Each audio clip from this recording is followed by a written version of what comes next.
Bueno, yo no voy a hablar ahora sobre estos cambios que nosotros esperamos con la plasticidad cerebral una vez que ha ocurrido algún daño neurológico. Creo que ese es un tema no es muy interesante y de eso hay mucho en la literatura. Y quizás en otro momento podamos hablar de esto. Yo quisiera concentrarme justamente en entender a la plasticidad cerebral como este mecanismo que provee y potencializa las condiciones biológicas para la adquisición de los aprendizajes y experiencias sociales durante el desarrollo de un individuo.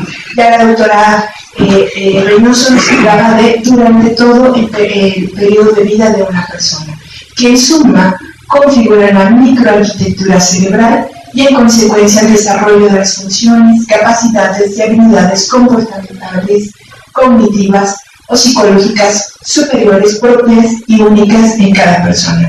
Cuando yo hablo de microarquitectura, yo no voy a referirme a estas grandes estructuras cerebrales que todos compartimos y que a través de alguna técnica de neuroimagen, hablando obviamente de casos normales, entre comillas, pues todos tenemos, ¿no? Los lóbulos, las circunvoluciones, la materia gris, la materia blanca, el daño encefálico. Yo no me voy a referir a eso cuando hablemos de microarquitectura.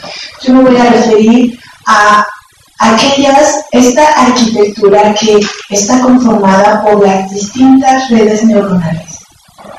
Y yo quiero que recuerden muy bien este término porque lo que vamos a abordar durante mi presentación pues tiene que ver justo con este concepto, tiene que ver con cómo se entrelazan las distintas redes, que definitivamente son únicas y son irrepetibles de cada ser humano.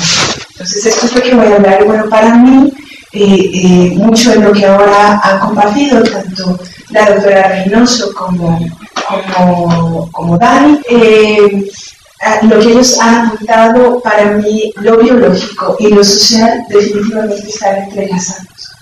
Yo he querido hablar de esto justo porque durante mucho tiempo, tanto desde mi formación como psicóloga, hasta ahora que yo puedo compartir como tutora en Suaviet, yo he reconocido muchos discursos justo en donde hay esta separación entre lo biológico y lo social.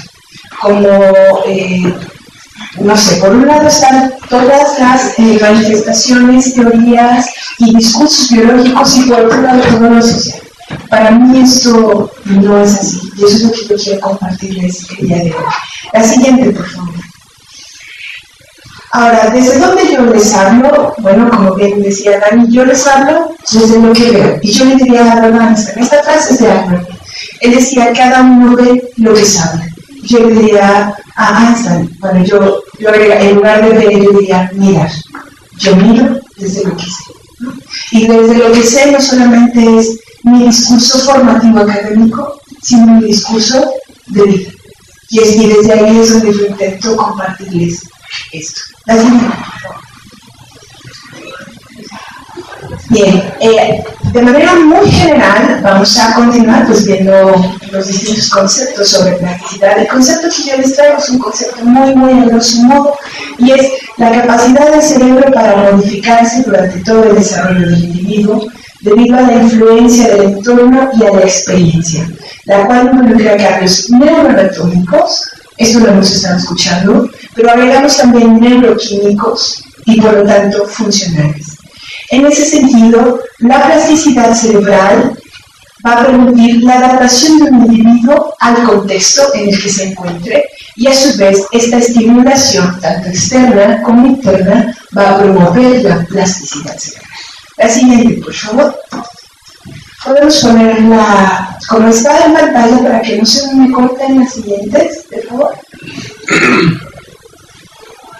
Perdónenme, yo he querido colocar la menor cantidad de letras en estas diapositivas.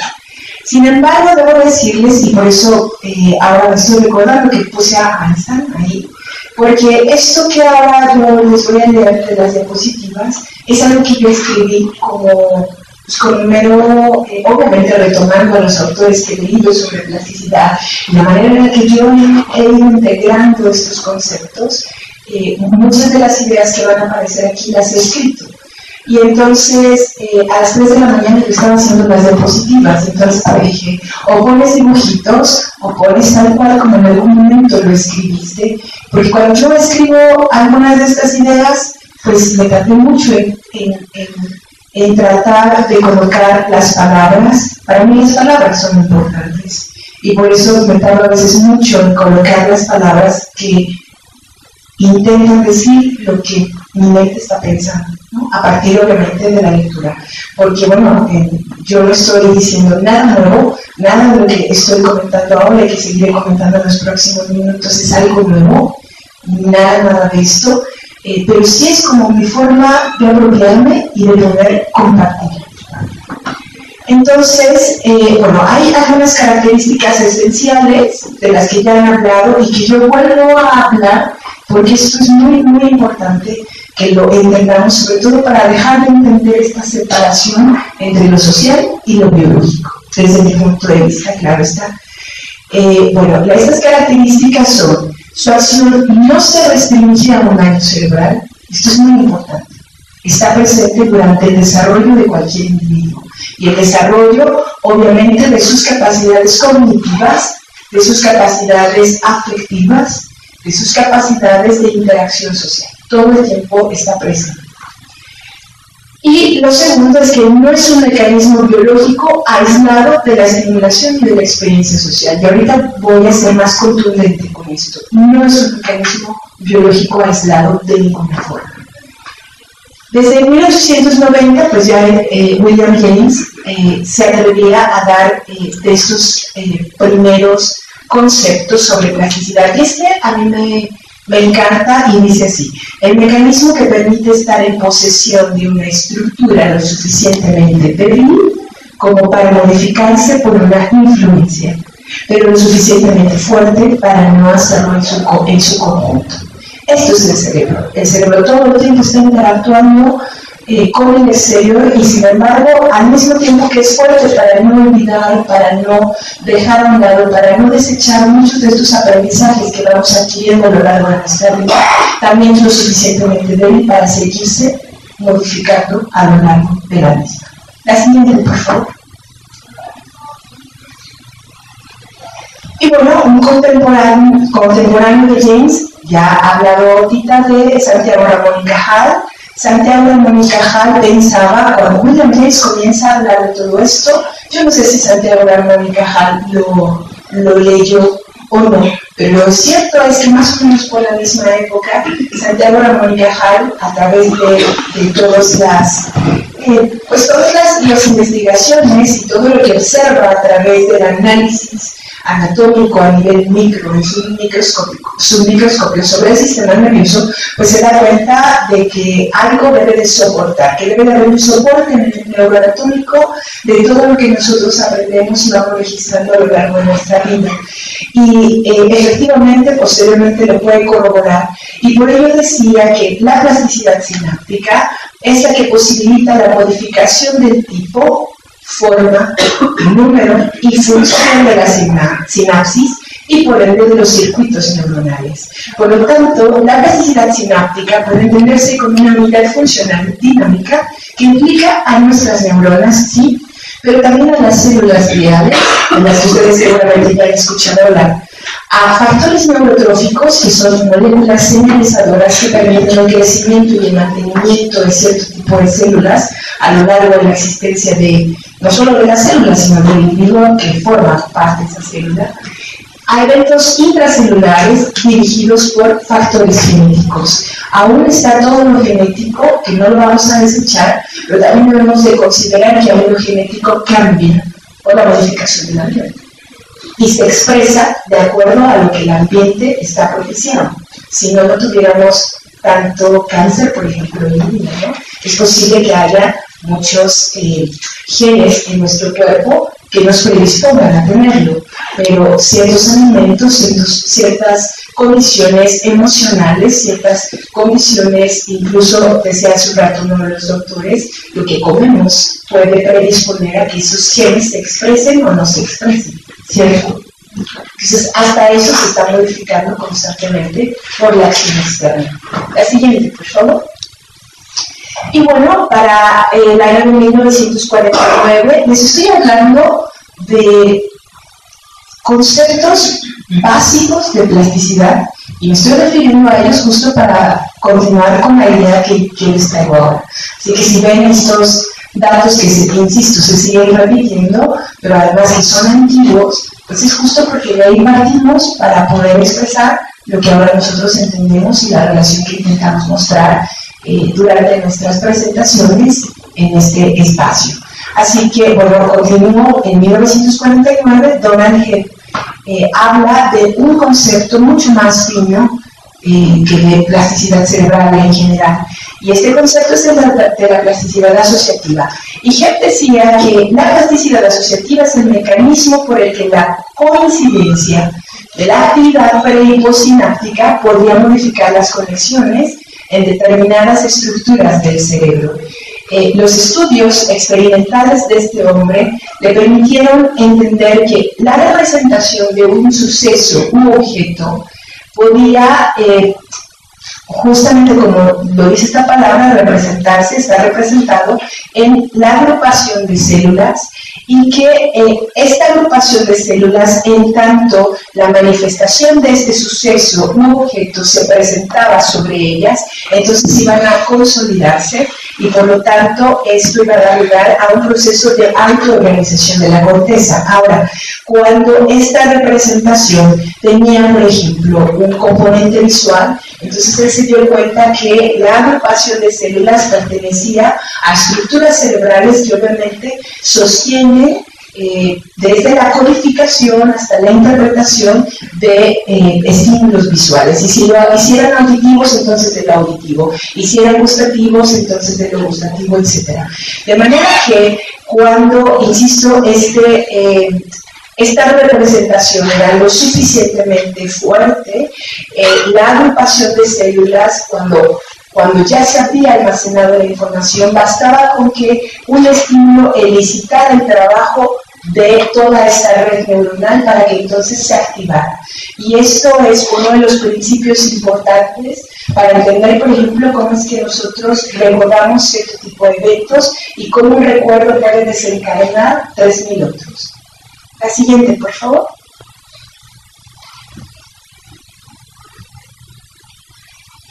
Bueno, además, estos dos psicobiólogos, en 1973, Sergei Lomo y Timothy Bliss y Lomo, estos personajes, bueno, continuaron con el trabajo del investigador que les presenté anteriormente, de Donald Hebb, y ellos observaron que una estimulación constante y de una frecuencia alta, es decir, no solamente era lo suficientemente fuerte, sino también constante, iba a propiciar incrementos estables y duraderos en respuestas postsinápticas, que hoy en día se conoce como la potenciación sináptica a largo plazo. De lo que no me voy a meter por ahí, pero la idea es importante que la tengan en cuenta. Y que este incremento estable y duradero, cuando un estímulo propiciaba que un grupo de neuronas, una red neuronal, estuviera descargando de manera estable y constante durante mucho tiempo, entonces esto iba a propiciar la generación de cambios morfológicos, de los que en algún momento a los que han sido mis alumnos les he hablado. Y estos cambios morfológicos son cambios directamente en las células cerebrales, en este caso en las neuronas. Y estos cambios morfológicos tienen que ver desde con el crecimiento dendrítico, con el crecimiento de las espinas dendríticas, con el nuevo brote de botones axónicos, lo cual, como decía hace un ratito, permiten una mejor conexión, pero también una especialización en las conexiones neuronales. La siguiente, por favor. Y bueno, todo esto que les he comentado, ¿qué implicaciones tiene? La primera implicación, bueno, voy a nombrar dos y son implicaciones en sentido bidireccional.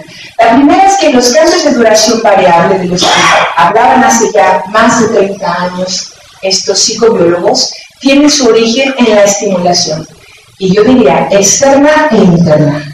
El cerebro se modifica a sí mismo Y esto no lo he dicho yo, ya lo han dicho otros investigadores. Y si yo les digo a mis alumnos cuando estoy trabajando con ellos, les digo, todo el mundo aquí seguro ha tenido una decepción amorosa. Y todo el mundo cuando ha tenido una decepción amorosa queremos olvidarnos de ese mal hombre o de esa mala mujer violento que nos ha hecho tanto daño. Pero ¿qué es lo que pasa cuando nosotros estamos en ese periodo?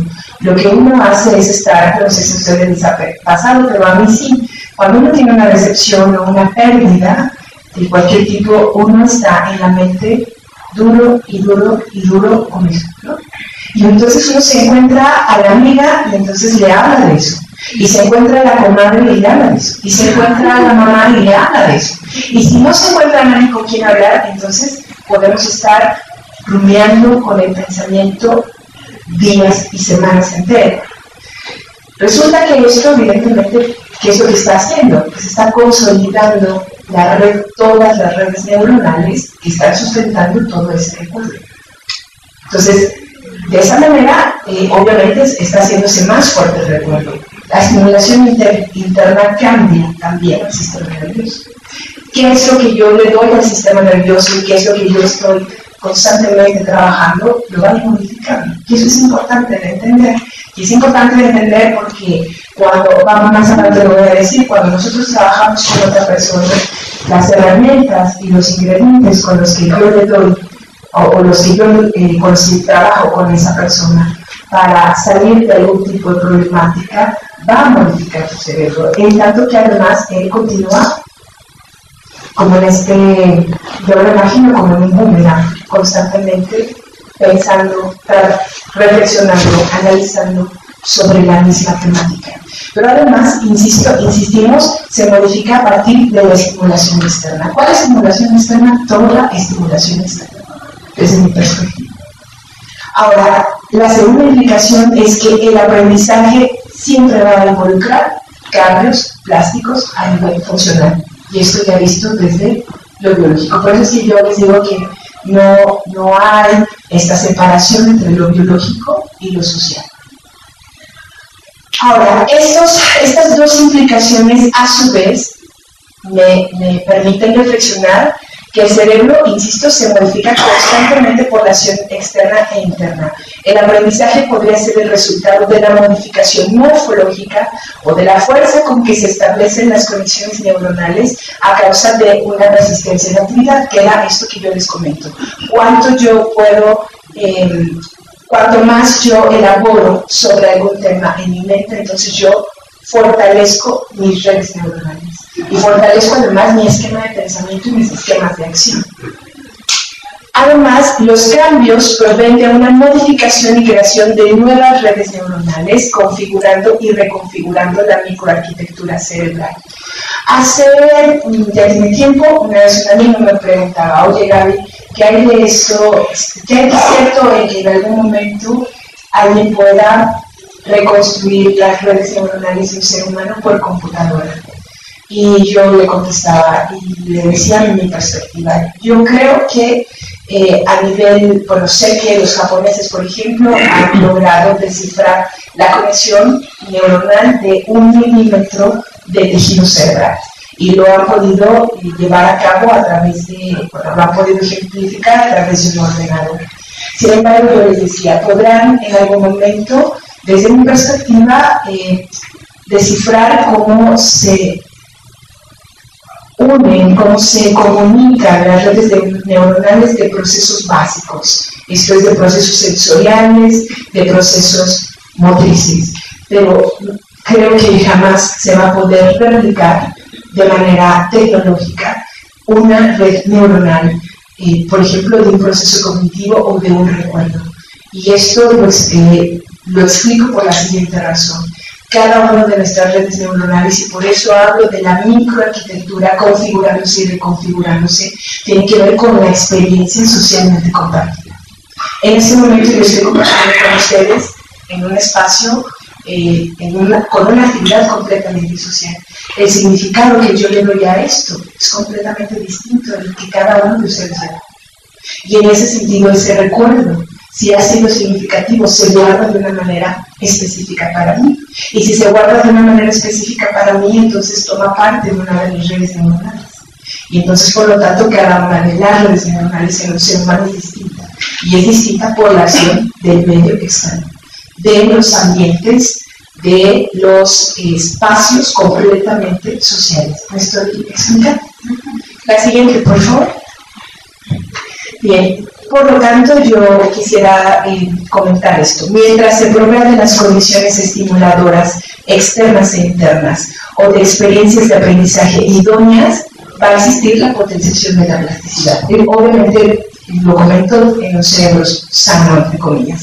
El entrenamiento, tanto formal como la experiencia informal, porque a veces uno piensa que lo único que forma es lo que uno tiene que aprender en la escuela, y eso estamos muy alejados de una verdad, que si uno llega a pensar en eso. Las experiencias completamente informales, apenas a veces perceptibles para la conciencia que nos permite poner en palabras las cosas, eso modifica nuestra mente, modifica nuestra forma de sentir, los afectos, modifica también la forma de comportarnos. Cuando yo hablo, si me escuchan de repente el término comportamental, yo me refiero en un sentido amplio, en un sentido de la conducta observable y de la conducta no observable. Y bueno, les decía, como la experiencia informal en todas las edades de la vida de una persona sana y en todas las áreas en las que se desenvuelve socialmente. Puede dar lugar a cambios neuroanatómicos y por lo tanto funcionales a lo largo de la misma. La siguiente, por favor. La siguiente, por favor. Gracias.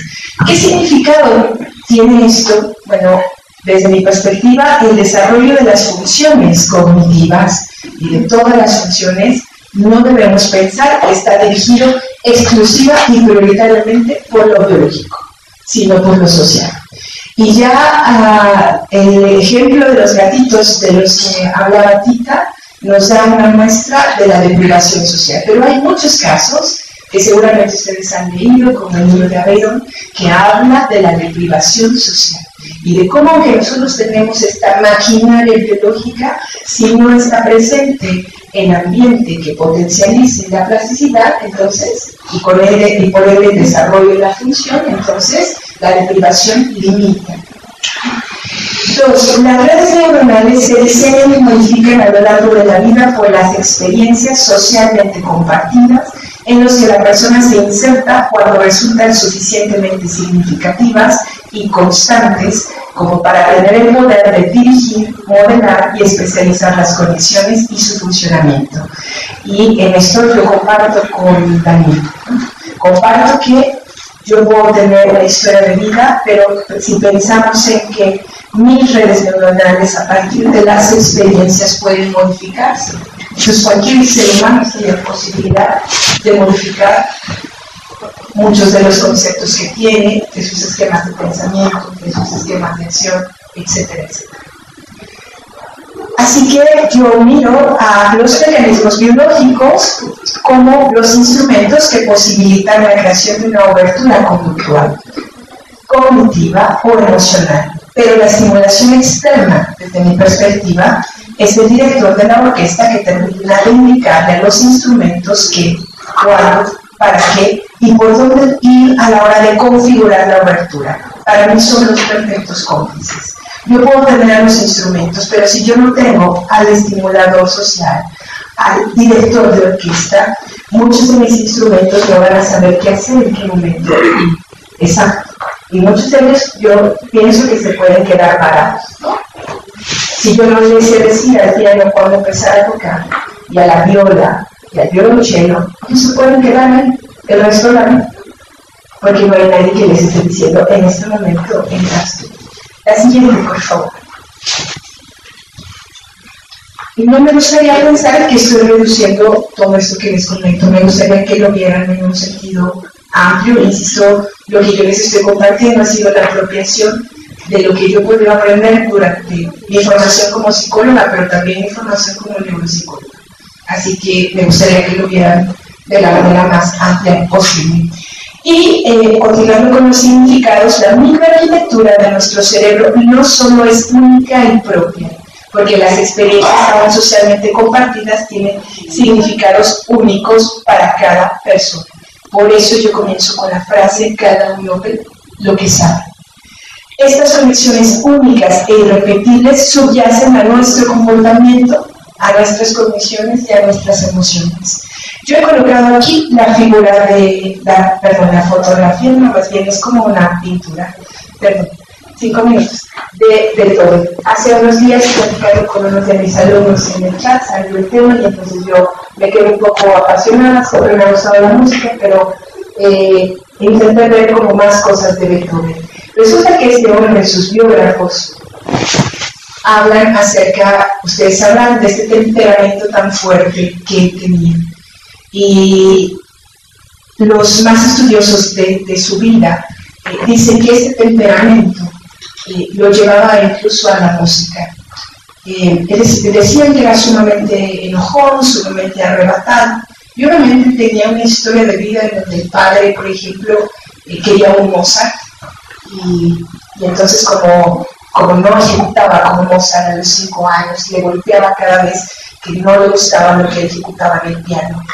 Y este hombre, Beethoven, tiene una historia, si a alguno de ustedes le interesa, tiene una historia marcada por muchas pérdidas y también por muchas frustraciones. La gente estudiosa de este hombre dice que quizás solo lo que le salvó fue su pasión por la música, y entonces de ahí es que él seguirá siendo un inmortal. El Boiler que contiene música, por ejemplo, en el universo hay música, Beethoven. Y sin embargo, por ejemplo, cuando hay gente que también menciona que había músicos que cuando iban a interpretarle se negaban y decían, es que tu música es tan complicada como tu música no se puede interpretar. Y entonces Beethoven respondía muy enojado diciendo, yo no tengo la culpa de que la musa me visite de esta manera, y tu violín no me importa, tu viola no me importa, haz lo que tienes que hacer, de manera muy arrebatada y muy enojada. Entonces, cuando yo estaba leyendo esto, yo decía, haz esa plasticidad cerebral, permite esto, permite almacenar esas historias de vida que van a convertir todas estas experiencias sociales en formas de actuar, en formas de responder. Y por eso, la siguiente, por favor. La siguiente. Bueno, voy a sacar algunas porque ya me quedan poquitos minutos. Por eso creo que es muy importante que esto que les he hablado nos permita considerar nuestra forma de posicionarnos y de hacer la práctica psicológica. En primer lugar, tener en cuenta que la plasticidad como mecanismo biológico va a subyacer a toda construcción y modificación conductual, cognitiva y emocional. Esto es importante de entender, pero nosotros a partir de esto creo que debemos de dejar preocuparnos por generar estrategias de detección e intervención de trastornos y síndromes asumidos, y esta palabra es importante, que debemos de ocuparnos en averiguar, entender, reinventar, sugerir y co-crear escenarios sociales para estimular un mejor desarrollo o simplemente el desarrollo de las funciones. Si nosotros estamos pensando que la plasticidad es el concepto que ancla lo social con lo biológico y que además nos permite justo pensar en que sostiene en buena medida el desarrollo de funciones, entonces nosotros deberíamos estar menos ocupados por detectar síndromes que deberíamos ocuparnos más en esto, justo que yo comento, averiguar, entender, reinventar y co-crear nuevos escenarios que incluso puedan llegar a limitar la expresión de algunos trastornos o prevenir algunos de ellos. La siguiente, por favor.